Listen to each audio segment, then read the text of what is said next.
Sexting really can make your relationship hotter. Here's the right way to do it.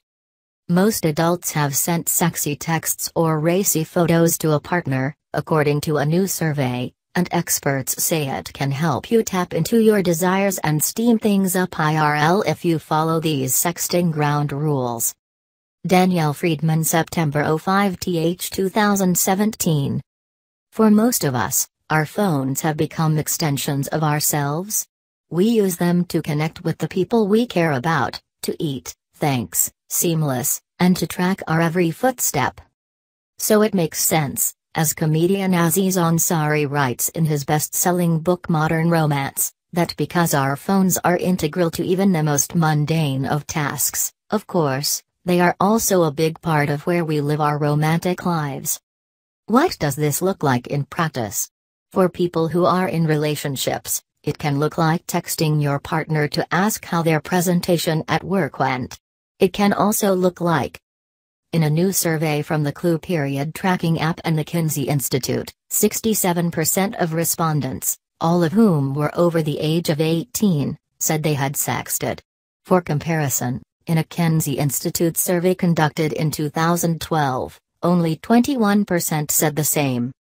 The increasing comfort and increasing normalcy of having tech intertwined with our lives has likely contributed to this rise in sexting, Amanda Jesselman, Ph.D., a research scientist at the Kinsey Institute, explains to Health in an email.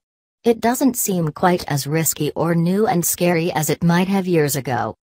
Despite this shift, sexting still gets a bad rap, thanks to notorious sexters like Anthony Weiner and horror stories of sexts gone viral.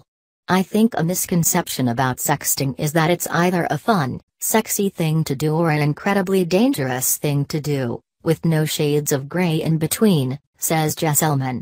Our research and that of other scientists shows that it's much more nuanced, depending on the people involved and their situation.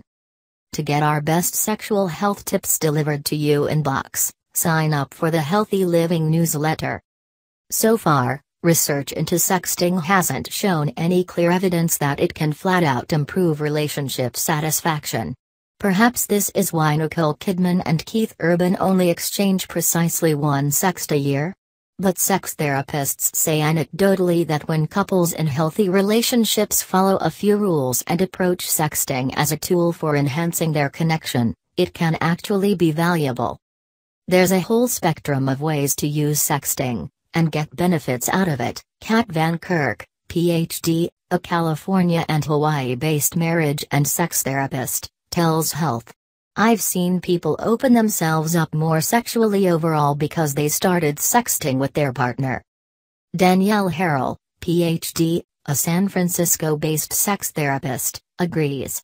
Sex doesn't happen like a switch that you turn on and off, she explains to Health. Many long-term couples struggle to keep themselves simmered in a sexual buzz, and sexting can light a fire. Here's how to get started steaming things up on screen, and then IRL. Establish ground rules. Before you hit send on that naked selfie or text an eggplant emoji to your partner, establish consent by having a conversation during which you both enthusiastically agree you're into it. As with everything sexual, consent is key, and it's good to decide on some ground rules you're comfortable with.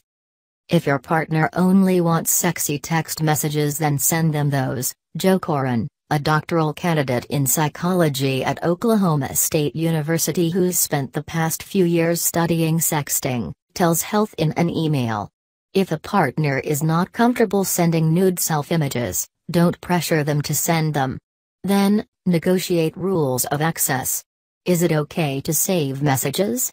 Is it okay to save photos, videos? Is not okay? Set those guidelines and stick to them, he says. Start slow. For many couples, the key to making sexting feel natural is to start with messages that are subtle. The first few sexts you exchange don't even need to be sexy, says Harrell, who is also the co-author with Celeste Hirschman of Making Love Real, The Intelligent Couple's Guide to Lasting Intimacy and Passion. Start by sending your partner words of appreciation, the pair advises. Then, Depending on how it's going, escalate from there. Enjoy the tease. Sexting can be a potent form of foreplay. Think of it as a way to gradually build sexual tension. You can have long foreplay throughout the day, says Harold. For example, someone says, "I'm thinking about you." And then you start to be more explicit. "Remember last night when you kissed me on my neck? I really liked that." So you build it the way you would build a sexy conversation. You don't jump straight to the action. Many times you don't even get to the action. You just get home and get it on. Push boundaries. It depends on your comfort level, of course, but consider using sexting as a way to suggest something that you haven't experienced yet would love to try. Or use it as a tactic to tap into what really turns you on. With women, in particular, it helps you find what you find arousing, says Van Kirk. It helps you get to know this whole other aspect of yourself. And then you can share it with a partner. You're actually kind of educating them on what you find hot. Be playful. Sexting with your partner should be fun and relaxed, not something rigid and formal. People put a lot of pressure on themselves with sex, and it becomes this really serious thing, says Van Kirk.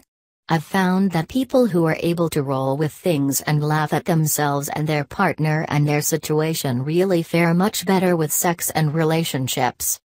Sexting can be as playful as you want it to be.